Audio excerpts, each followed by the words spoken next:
이 시간 복음이 무엇이며 또 믿음이 무엇인지를 알아가는 복된 시간 되었으면 좋겠습니다. 여러분, 복음하면 대부분 많은 사람들이 예수가 복음이다 이렇게 말해요. 여러분, 맞지요? 예수가 복음이다. 또 복음, 그거는 구약하고 달리 신약에 온 것이다. 그것도 맞습니다.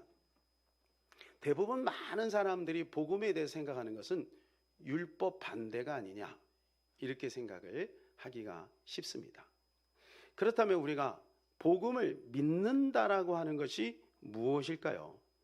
이것을 한번 우리가 생각해 볼 필요가 있는 겁니다. 복음을 믿는다.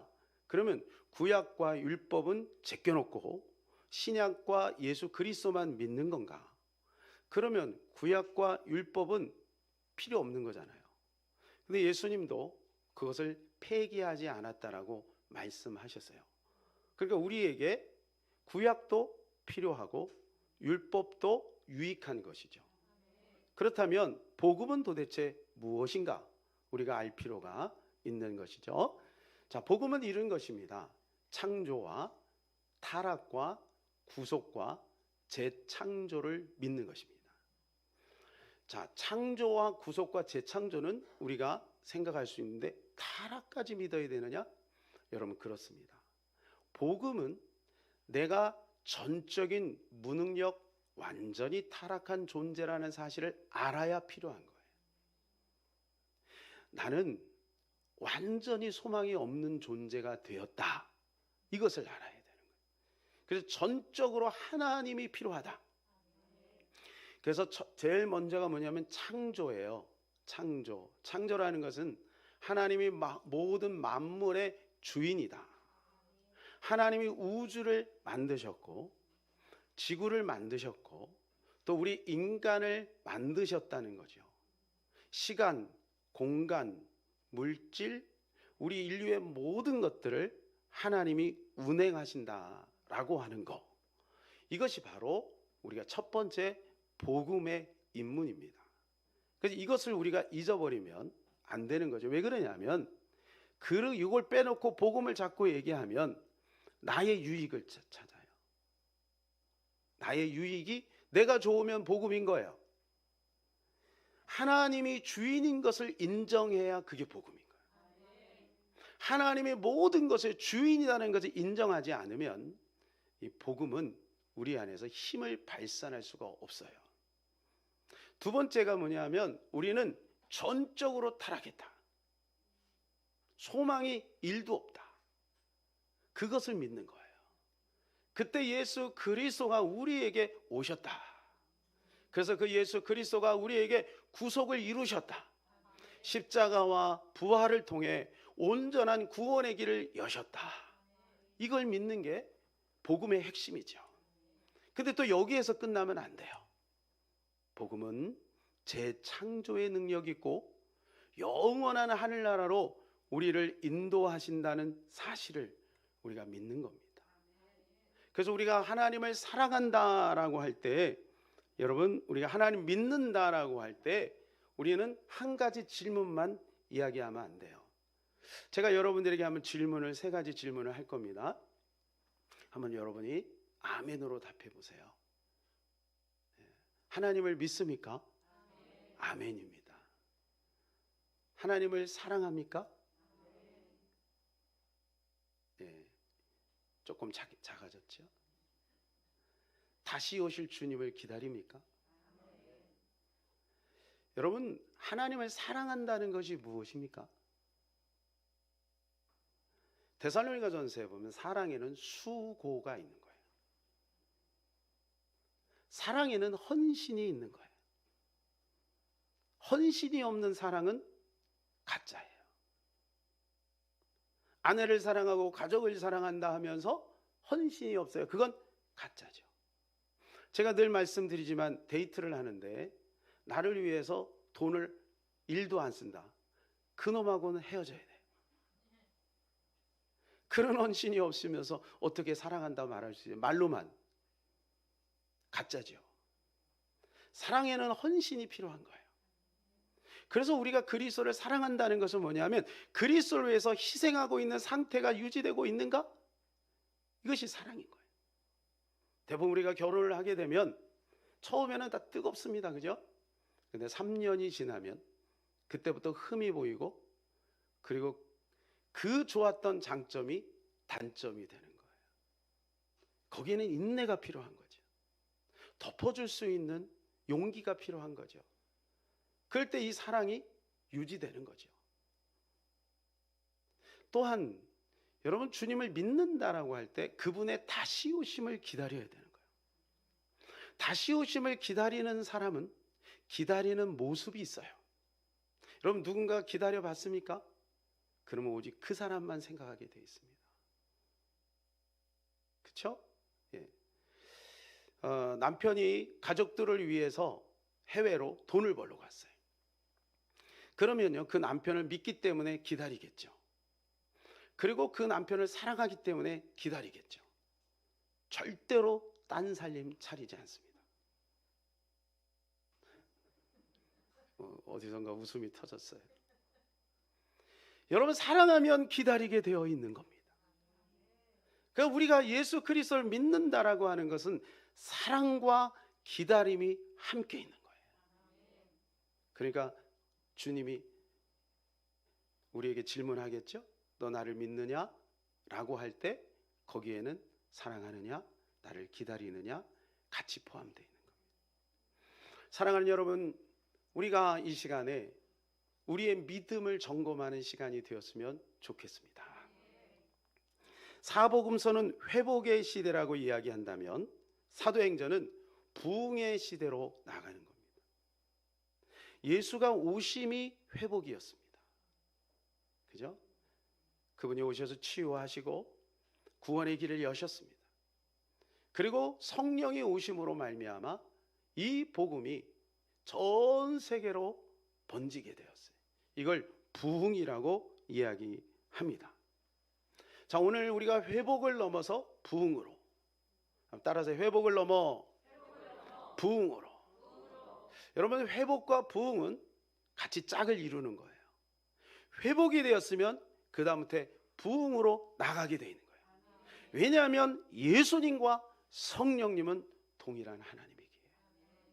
그래서 예수 그리스도를 믿었다면 회복이 오게 될 것이고, 그 다음에 성령님으로 말미암아 우리는 부흥으로 나아가게 되어 있는 겁니다. 그것이 개인의 부흥이든 아니면 공동체의 부흥이든 그것이 나라의 부흥이든 반드시 부흥으로 나가게 되어 있는 것이죠. 그래서 오늘 우리가 회복을 넘어 부흥으로 가는데 어떤 것들이 필요한지를 한번 살펴보려고 합니다. 첫 번째는 진정한 회복은 하나님의 나라다 라고 하는 겁니다. 따라서 해볼까요? 하나님의 나라가 진정한 부흥이다. 우리 3절을 같이 한번 읽겠습니다. 그가 고난받으신 후에 또한 그들에게 확실한 많은 증거로 친히 살아계심을 나타내사 40일 동안 그들에게 보이시며 하나님의 나라의 일을 말씀하시니라. 이 책은 데오빌로 각하에게 쓴 책입니다. 데오빌로 각하에게 첫 번째 책을 쓴 것이 누가복음이고요, 두 번째 책이 사도행전입니다. 첫 번째 책에서는 예수 그리스도에 대한 소개예요. 그리고 두 번째 책에서는 그 예수 그리스도가 우리 인류 역사에 어떤 영향을 주었는지에 대한 책입니다. 그것이 바로 사도행전의 이야기이죠. 여러분이 혹시 여기 부모님들 계신데 죽었다가 하나님이 40일 동안 살 수 있는 기회를 주셨다면 여러분은 여러분의 자녀에게 무슨 말을 하겠습니까? 아직 결혼하지 않는 친구들, 자기 자녀가 있다고 한번 생각을 해보세요. 자녀가 더 애타니까 친구보다는 40일 기회가 있어요. 40일. 그러면 여러분은 여러분의 가족에게 또 여러분의 자녀에게 무슨 말을 하겠습니까? 무슨 말인지는 모르지만 분명한 것은 중요한 말을 할 거예요. 그렇겠죠? 이 40일밖에 시간이 없는데 무슨 말을 하겠어요? 오늘 예수님이 이 40일 동안 어떤 말씀을 하셨냐 하면 이 40일 동안 하나님의 나라에 대해서 말씀하셨습니다. 하나님의 나라. 자, 오늘 3절을 다시 한번 읽어볼까요?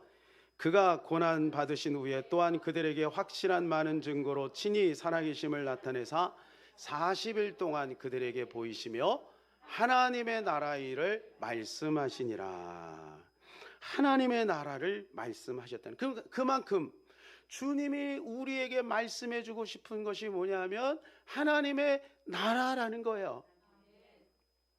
제자들에게 하나님의 나라에 대해서 알기 쉽게 40일 동안 잘 이야기한 거예요. 하나님의 나라가 무엇일까? 저는 아마 이렇게 말씀하셨을 것 같아요. 하나님이 인류를 만드실 때 심정과, 그리고 그 하나님의 나라가 있었던 에덴 동산에서 타락함으로 말미암아 세상 나라 속으로 빠지고 말았잖아요.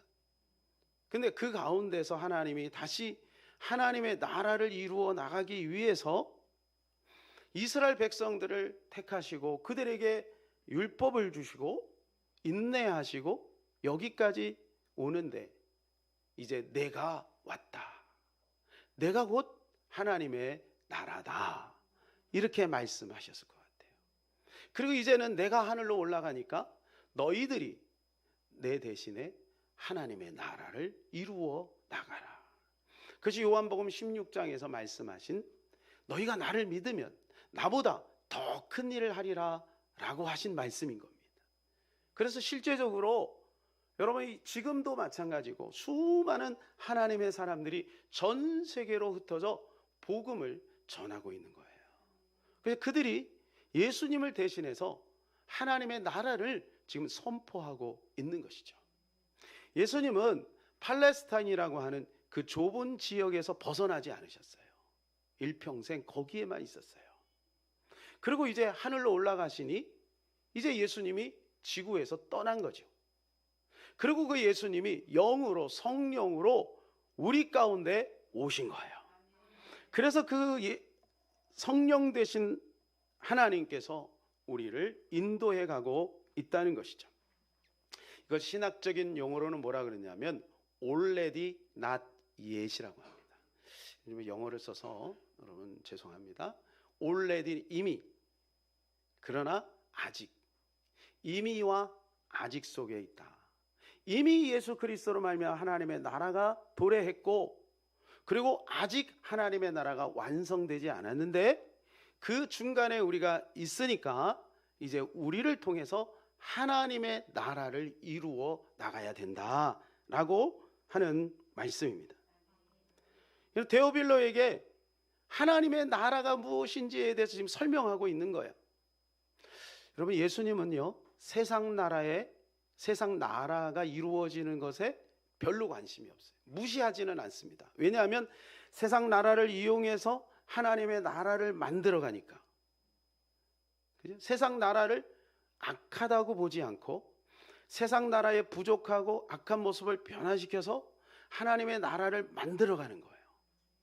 이것이 주님의 방법이거든요. 그렇지만 예수님은 세상 나라 건설에 목적을 두지 않았어요. 만일에 그랬다면 예수님은 그때 당시에 오셔가지고 얼마나 힘이 좋아요. 예수님이 능력을 행하고 오병의 기적을 행하고 나니까 사람들이 뭐라 그래요? 임금 삼으려고 했어요. 그때 예수님 그걸 거부했죠. 아마 예수님이 세상 나라를 건설하려고 하면 어떻게 했을까요? 로마를 뒤집어 엎고 전복하고 그리고 자기 나라를 만들었을 겁니다. 근데 예수님이 그렇게 하지 않았어요.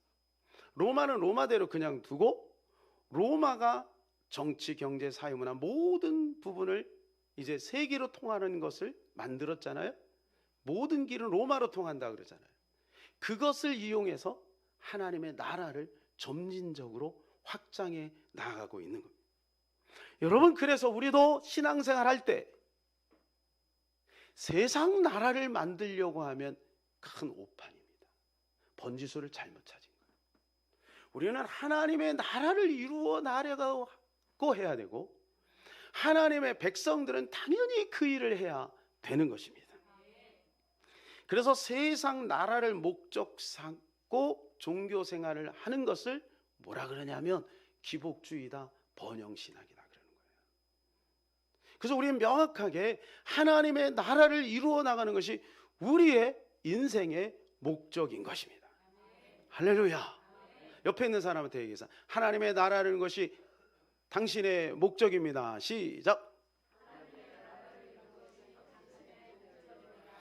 그래서 마태복음 6장 33절에 이렇게 말씀을 해주고 있죠. 그런즉 너희는 그의 나라와 그의 의의를 구하라. 그리하면 이 모든 것을 너희에게 더하시리라. 그런데 여기에 뭐가 들어갔냐면 먼저라는 단어가 들어갔어요. 먼저 하나님의 나라를 이루라. 그러면 나머지는 더해준다. 그 앞에 뭐냐면 입을 거, 먹을 거, 마실 거. 우리의 삶이죠. 의식주잖아요. 그거 하나님이 책임져 주겠다. 그 더해주는 것에 목적 삼지 말고 하나님의 나라를 이루어 나가는 것을 목적 삼으면, 그러면 하나님이 우리의 모든 삶을 책임져 준다는 거예요. 여기 우리 사랑하는 청년들이 많이 있습니다만, 여러분의 직장생활, 결혼생활, 여러분의 앞길, 여러분의 경제활동, 모든 거 하나님이 다 준비하고 있음을 믿으시기를 바라요. 그래서 하나님의 나라와 의의를 구해 나가야 되는 거예요. 그러면 더해지는 거예요. 그거는 더해지는 거예요. 하나님의 나라를 이루려면 뭐가 필요합니까? 나라에는요, 국가를 이루려면 세 가지가 필요하죠. 그게 뭐예요? 국민, 영토, 주권입니다. 예. 순서는 바뀌어서도 맞았어요. 예. 첫 번째 국민이죠. 하나님의 백성들이 많아져야 돼요. 하나님의 백성. 그게 하나님의 나라의 기초죠. 그 다음에 영토가 있어야 되죠. 내가 밟는 그곳이 예배하는 곳이 돼야 되는 거예요. 영토가 있어야 돼요. 하나님의 백성들이 점점 많아지고 그게 직장으로 들어가고 사회로 들어가고 정치계로 들어가면 그것이 하나님의 나라가 되어지는 거죠. 그 다음에 주권입니다. 이게 가장 중요합니다. 주권. 여러분, 우리가 땅도 있고 백성도 있는데 주권이 없어갖고 일제 36년 고통당한 거 아니에요. 주권을 회복해야 되는 거예요. 하나님의 가치, 성경의 가치, 예수의 가치, 이것이 회복되어져야 되는 거예요. 내가 하나님의 나라라면 내 안에 그것이 회복이 돼야 되는 거예요. 하나님의 주권이 내 안에 있는가? 하나님이 나를 통치하고 있는가? 아니면 내가 나를 통치하고 있는가? 하나님이 나를 통치해야 내가 하나님의 나라인 것입니다. 하나님이 저와 여러분의 가정을 통치해야 저와 여러분의 가정이 하나님의 나라인 것입니다. 하나님 우리 교회를 통치해야 이곳이 하나님의 나라가 될 줄로 믿습니다. 그래서 우리는 더 크게 기도하죠. 하나님이 대한민국이 하나님의 나라가 되게 하여 주시옵소서. 우리가 기도하는 거예요.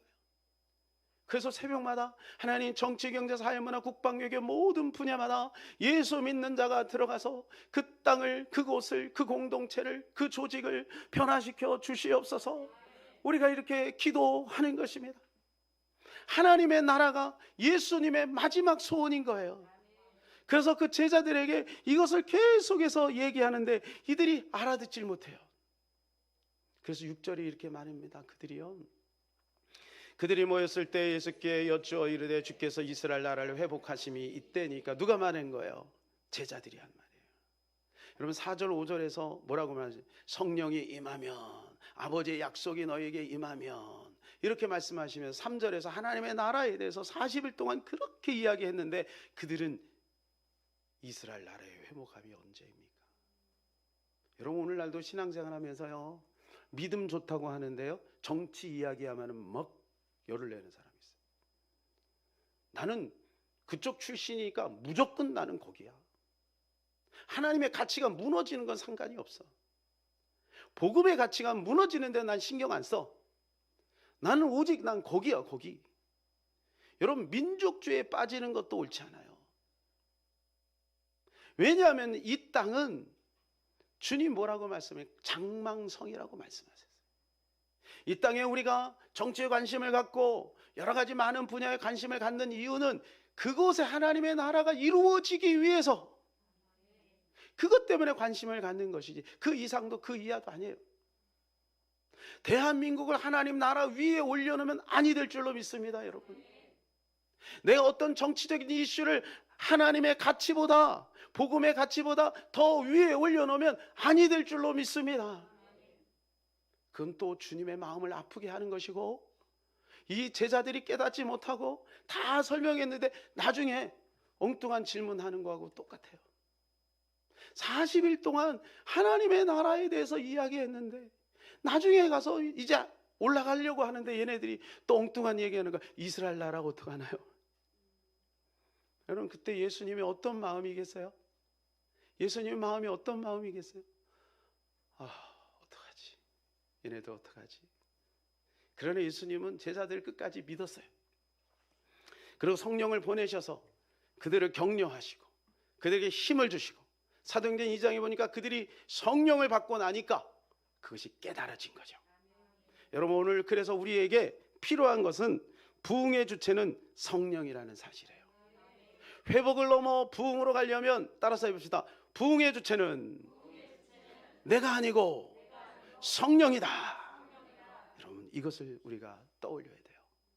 부흥의 주체는 성령인 거예요. 사랑하는 여러분, 부흥하면 무엇이 생각이 납니까? 부흥하면 대부분 많은 사람이 숫자가 늘어나는 거. 어떤 사람은 말해요. 부흥은 회개하는 것이다, 거룩이다. 물론 그럴 수도 있어요. 숫자가 많아지는 것일 수도 있어요. 회개하는 것일 수도 있어요. 물론 그것이 출발이니까 틀린 말은 아니에요. 여러분, 부흥은 뭐냐? 하나님의 나라가 이루어지는 것입니다. 하나님의 나라가 우리 가정에 임하고 나에게 임하고 이곳에 임하고, 하나님의 나라가 이 조국 대한민국에 임하고, 하나님의 나라가 이 지구촌에 임하면 그것이 바로 부흥인 것입니다. 그래서 하나님의 나라가 이루어지기 전에 하나님의 임재가 있어요. 부흥의 시대는 항상 하나님의 임재가 있었어요. 하나님의 임재. 어제 더 리즌 리누젠 공동체에서 왔어요. 어린아이들이 많이 왔죠. 한 20여 명 정도 와서 그 아이들이 장장 오전에 2시간, 오후에 4시간, 5시간, 6시 정도에 갔으니까 엄청 거의 8시간, 그죠? 그렇게 긴 시간 동안 우리 교회를 섬겼어요. 제가 너무 고맙잖아요. 감사하고. 그것도 대형 버스를 준비해서 오셨으니까 기름값이라도 좀 드리고 싶은 마음이 있었어요. 아이들 간식이라도 좀 사드리라고. 그러면서 봉투에다가 조금 약소하지만 좀 아이들 간식이라도 좀 사주시면 좋겠습니다. 이렇게 했더니 안 받는 거예요. 왜 안 받냐고. 우린 지금까지 한 번도 받아본 적이 없다. 그리고 우리도 도움을 받을 때 받아본 적이 없다. 줘본 적이 없다. 그리고 목사님도 나중에 그렇게 섬기세요. 기회가 있으면 또 불러주세요. 여러분, 이게 진짜 하나님 나라의 정신이 아닐까 생각이 되어져요. 오늘 우리 주님께서 말씀하세요. 하나님의 나라가 이루어지려면 성령이 오셔야 된다는 겁니다. 4절 5절입니다. 우리 같이 읽겠습니다. 사도와 함께 모이사 그들에게 분부하여 이르시되 예루살렘을 떠나지 말고 내게서 들은 바 아버지께서 약속하신 것을 기다리라. 요한은 물로 세례를 베풀었으나 너희는 몇 날이 못되어 성령으로 세례를 받으리라 하셨느니라. 오늘 4절의 말씀 보니까 성령이 뭐냐면 아버지께서 약속하신 거예요. 여러분, 이게요, 하나님이 그냥 약속한 게 아니라요, 오래전부터 약속했어요. 성령이 비밀인데 이 성령을 구약에는요 가끔 말씀하세요. 이걸 전문용어로 천기누설이라고 합니다. 하나님이 구약에 몇몇 선지자들에게 가끔 성령에 대해서 툭툭 던지셔요. 툭툭 던지셔요. 그리고 그 성령이 어떻게 오셔야 되냐면 성령 세례를 받아야 된다는 거예요. 5절에 성령으로 세례를 받으리라. 우리가 잘 아는 대로 세례는 뭐냐 하면 물에 잠기는 걸 때, 워낙은 우리가 지금 장로에서 하는 것은 약식 세례죠. 이렇게 원래는 침례가 맞는 거죠. 요단강 물에 우리 몸이 들어갔다가 나와야 되는 거예요. 그러니까 성령 충만은 무엇이냐면 성령에게 완전히 사로잡히는 것을 뜻하는 거예요. 갈라디아 2장 20절이 되는 거예요. 나는 죽고 내 안에서 예수가 사는 거, 내 가치관도 사라지고 내 생각도 사라지고 오직 하나님의 말씀과 은혜 가운데 살아가는 거. 여러분, 지금 안 된다고 여러분 낙심하지 마세요. 다 되게 될 거예요. 하나님이 그렇게 인도하실 거예요. 예. 성령 충만으로 우리가 방향성만 가지고 가면은요, 반드시 하나님이 우리를 책임져 주시고 인도해 주시고 생명력으로 역사해 주실 거예요. 그래서 뭐라고 말씀해요? 성령 대망하라, 성령을 대망하라, 성령을 크게 소망하라, 이렇게 말씀해 주고 있는 겁니다. 그래서 그 성령이 오게 되면 어떻게 되느냐? 성령이 오면 이 땅이 따라서 볼까요? 뒤집어진다. 뒤집어진다는 거예요. 성령이 뒤집는 거예요. 그게 사도행전 1장 8절입니다. 다 같이요. 오직 성령이 너에게 임하시면 너희가 권능을 받고 예루살렘과 온 유대와 사마리아와 땅끝까지 이르러 내 증인이 되리라 하시니라. 여러분, 성령이 오게 되면 권능이 임하는 거예요. 이 권능은 우리가 가지고 있는, 우리 내재적으로 우리가 운동선수가 열심히 해가지고 생기는 그 힘이 아니에요. 위에서부터 부어주는 권능입니다. 이 아침에 여러분에게 그 권능이 임하시기를 예수님의 이름으로 축복합니다. 여러분에게 그 권능과 지혜가 임함으로 새로운 기쁨과 평강이 임하기를 예수님의 이름으로 축복합니다. 여러분, 하나님은 그걸 우리에게 주고 싶은 거예요. 그러면 우리를 통해서 하나님의 나라가 이루어지는데 어떻게 이루어지냐면 증인이 되는 거예요. 주님 뭐 예루살렘 그 땅을 뭐 그 가치가 있어서 그런 게 아니죠. 온 유대, 사마리아, 주님은 다 모든 것이 주님의 것인데 땅이 아니라 그 땅에 살고 있는 그 사람들인 것입니다. 하나님은 그 사람들에게 관심이 있는 겁니다. 왜? 그 사람이 하나님의 형상이기 때문에. 그래서 우리가 하나님을 존중하는 거예요. 인권은 거기서 나오는 거예요.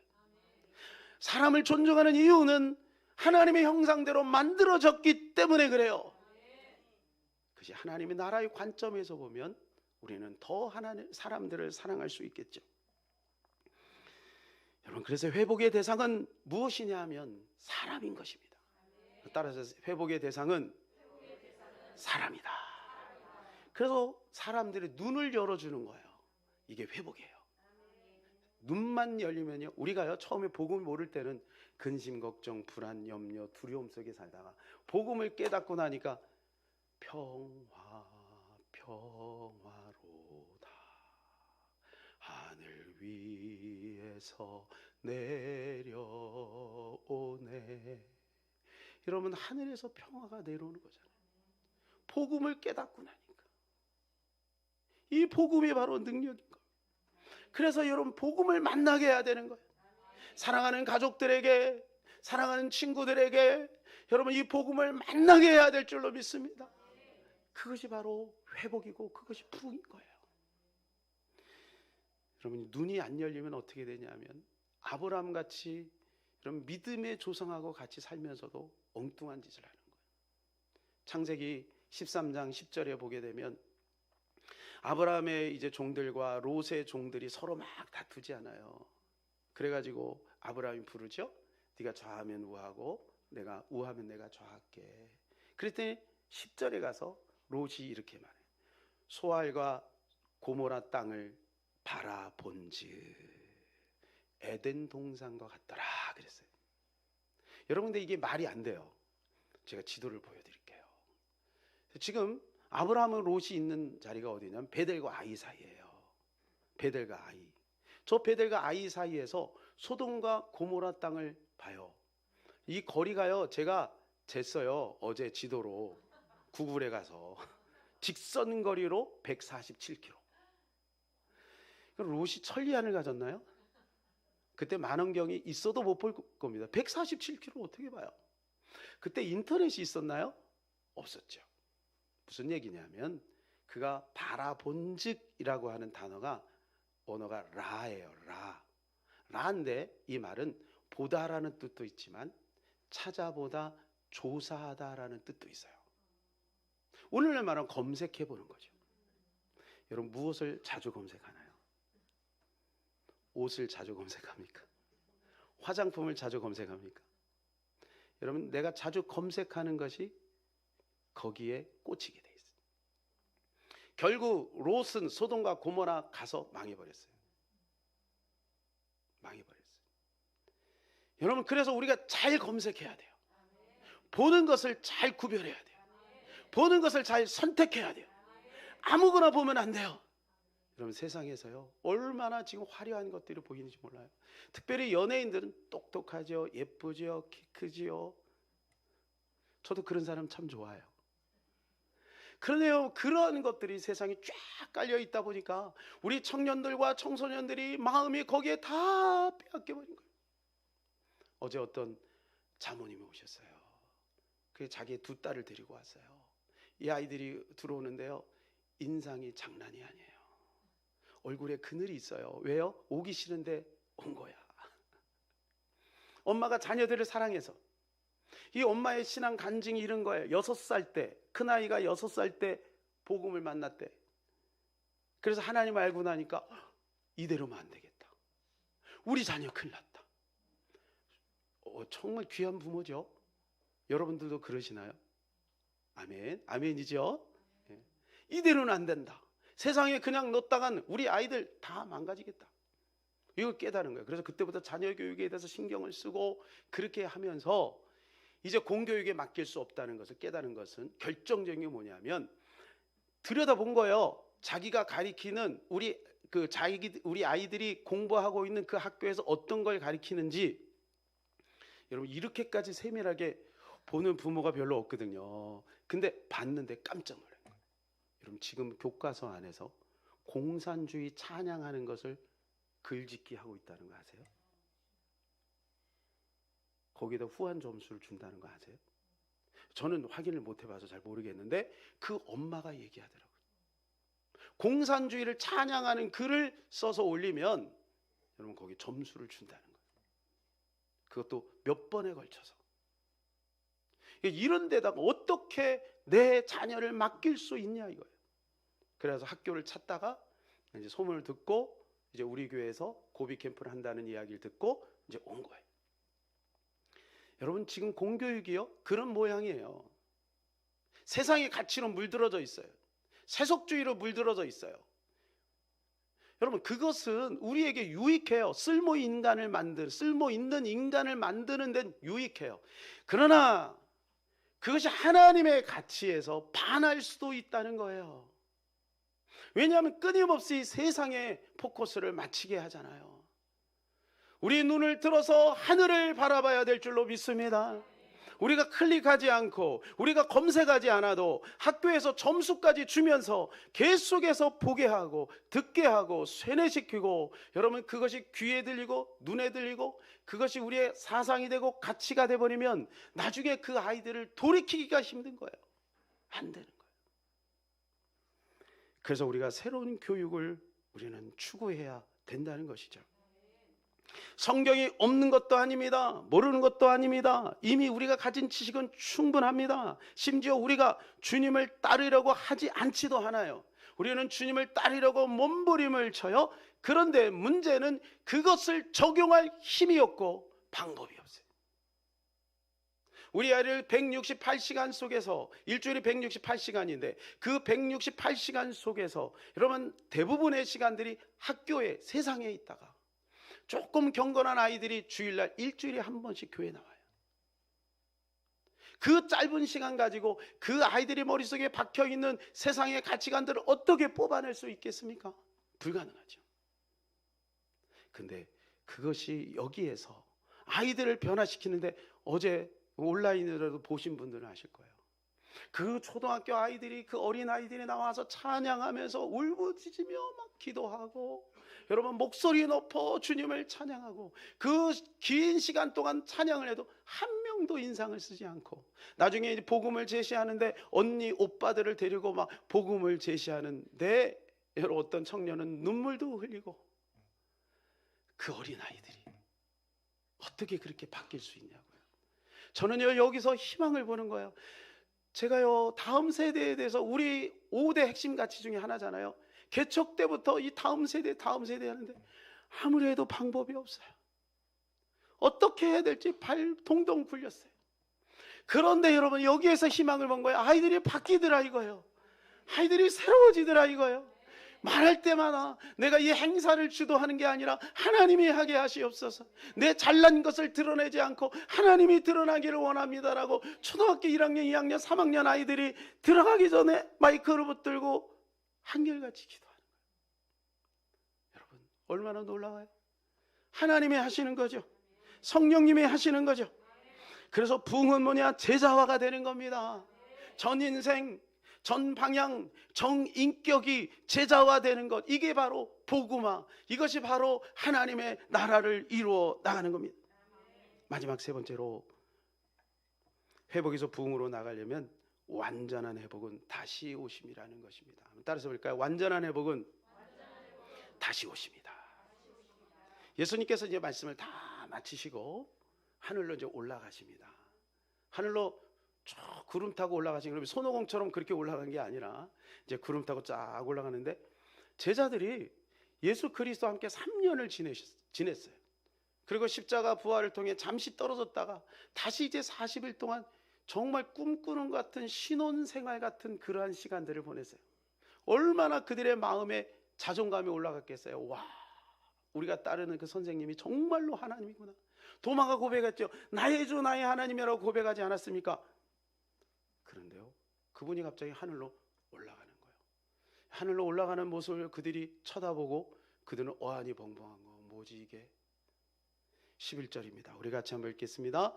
이르되 갈릴리 사람들아 어찌하여 서서 하늘을 쳐다보느냐? 너희 가운데 하늘로 올려주신 이 예수는 하늘로 가심을 본 그대로 오시리라 하였느니라. 흰옷 입은 두 사람이 나타나서 갑자기 말하는 거예요. 야, 너희 왜 하늘을 쳐다보고 있냐? 주님은 다시 오신다. 여러분, 이 약속 붙들고 제자들은 다 순교했어요. 목숨 걸었어요.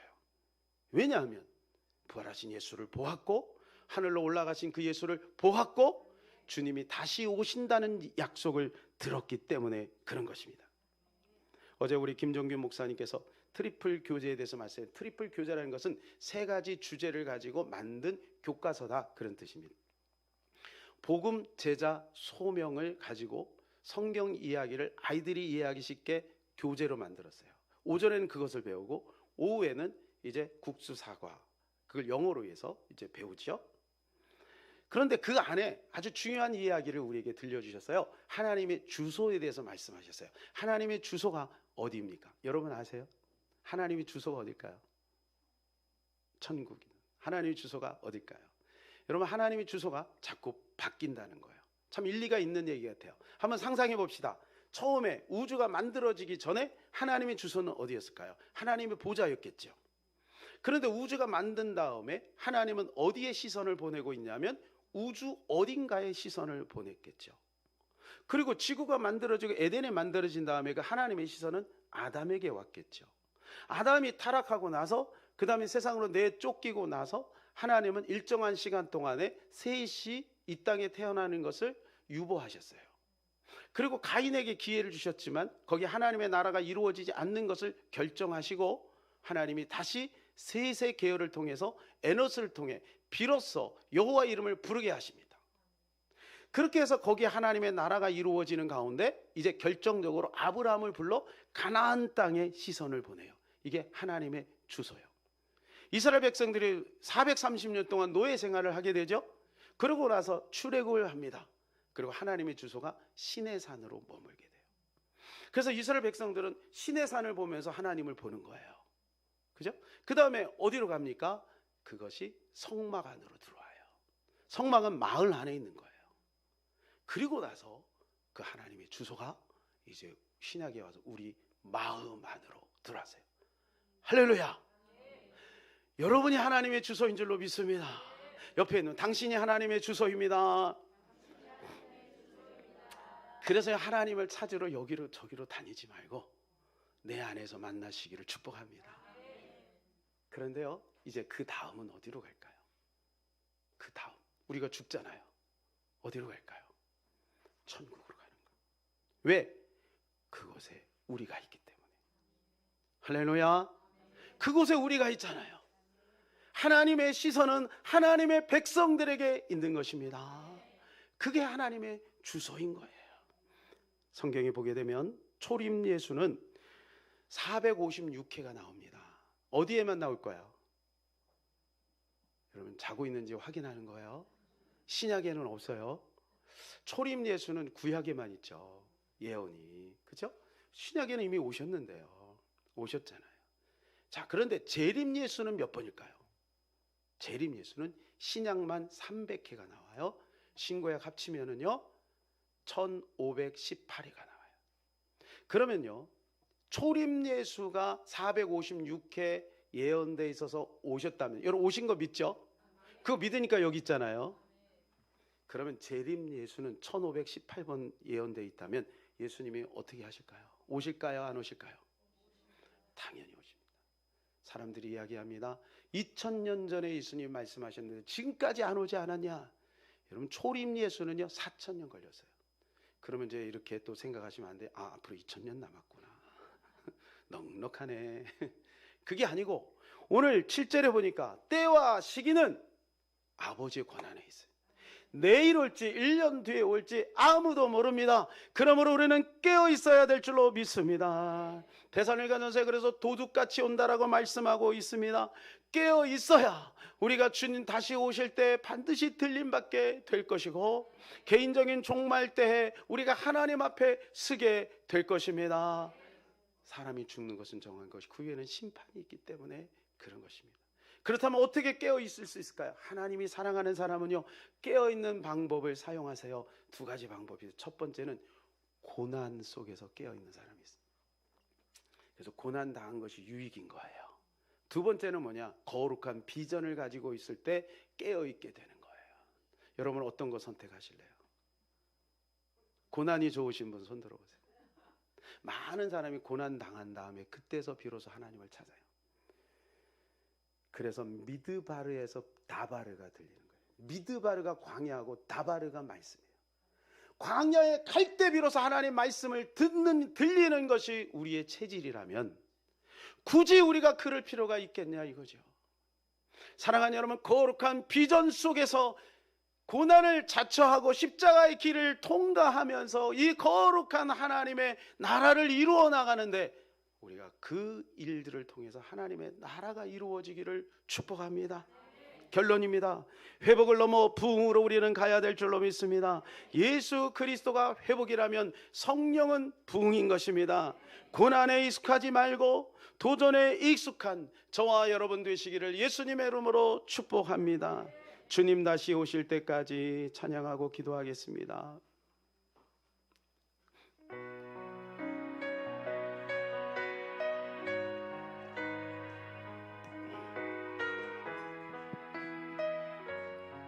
가사의 뜻을 생각하시면서 찬양합시다.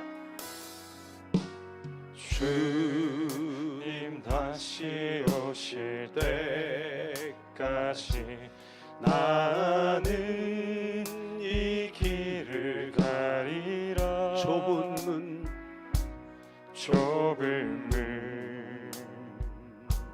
좁은 길 나의 십자가 지고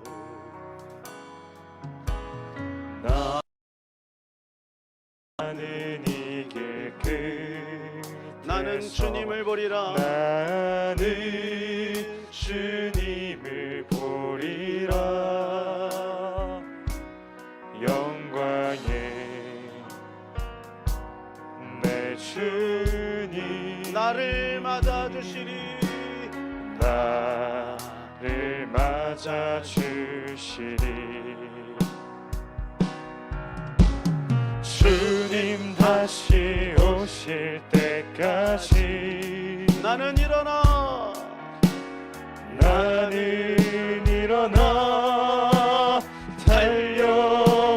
달려가리라. 주의 영광 온 땅 덮을 때 나는 일어나 노래하리. 내 사모하는 주님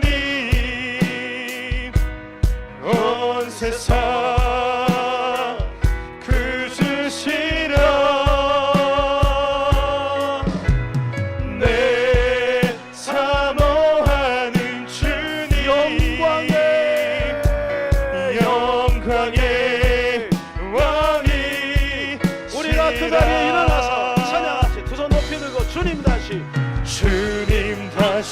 오실 때까지 나는 일어나 달려갑니다. 나는 일어나 달려가리라. 주의 영광 온 땅 덮을 때 나는 일어나 노래합니다. 나는 일어나 노래하리. 내 사모하는 주님 그분은 온 세상 구주십니다. 온 세상 구주시라.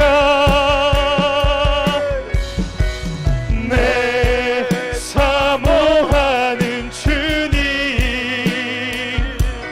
영광의 왕이시라. 내 사모하는 주님 온 세상 구주시라. 내 사모하는 주님 영광의 왕이시라. 우리 계속해서 두 손 높이 들고 우리 하나님 앞에 기도하기를 원합니다. 주님, 내가 주님을 믿고 주님을 사랑하고 내가 주님을 기다립니다. 우리가 이렇게 선포하고 기도할 때 우리의 마음에 그 마음이 생기고 실행력을 주께서 허락해 주실 줄로 믿습니다. 성령이 우리 가운데 계시기에 우리의 선포와 우리의 믿음을 통해 일하시는 것이지요. 이 시간에 하나님 도와주셔서 하나님의 나라가 나를 통해 우리 가정을 통해 이 교회를 통해 이 민족을 통해 이루어질 수 있도록 은혜 베풀어 주시옵소서. 주여 한번 간절히 기도합니다. 주여 사모하는 주님 온 세상 구주시라. 주님을 송축하나이다. 내 사모하는 우리 부족하고 모자라고 한계 영광의 하나님의 나라가 이루어지기를 소원합니다. 하나님의 나라가 이루어질 수 있도록 주님 하나님 다시 도와주세요. 오실 때까지 도와주세요. 하나님의 나라를 나는 이루고 일어나 온전히 하나님의 나라를 이루고 달려가리라. 다음 세대를 살리고 주의 영광 수고하는 온 영혼들을 땅 살리고 덮을 아버지의 때 뜻이 이 교회를 통해 우리 가정을 통해 나는 이루어질 수 있도록 일어나 노래하리. 하나님 나라의 건되게 하여 사모하는 아버지, 주님 아버지 알게 하소서. 아버지 온 깨닫게 하소서. 세상 아버지 알게 하소서. 구주시라. 아버지 눈이 열려지게 내 아버지 눈이 열려지게 사모하는 아버지 저들의 마음에 기름 부어주세요. 알게 해주세요. 주님의 마음이 왕이시라. 하나님 감사합니다. 우리에게 하나님의 나라의 눈이 열려지게 해주셔서 감사합니다. 하나님, 우리는 한계가 있고 연약한 존재이지만 그러나 우리처럼 부족하고 연약한 존재들을 통해 하나님의 나라를 동역하기를 원하시는 주님 찬양합니다. 주님, 우리가 이 일에 기쁨으로 나아갑니다. 헌신하며 나아갑니다. 끝까지 감당케 하여 주시옵소서. 사람이 우리를 방해하고 환경이 우리를 방해하고 건강이 우리를 방해하고 물질이 우리를 방해해도 우리는 이 길에서 주님 만나기를 원합니다. 하나님 도와주시옵소서.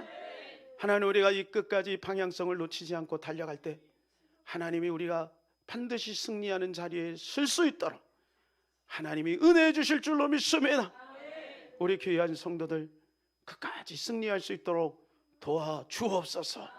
우리 주 예수 그리스도 이름으로 기도하옵나이다. 아멘.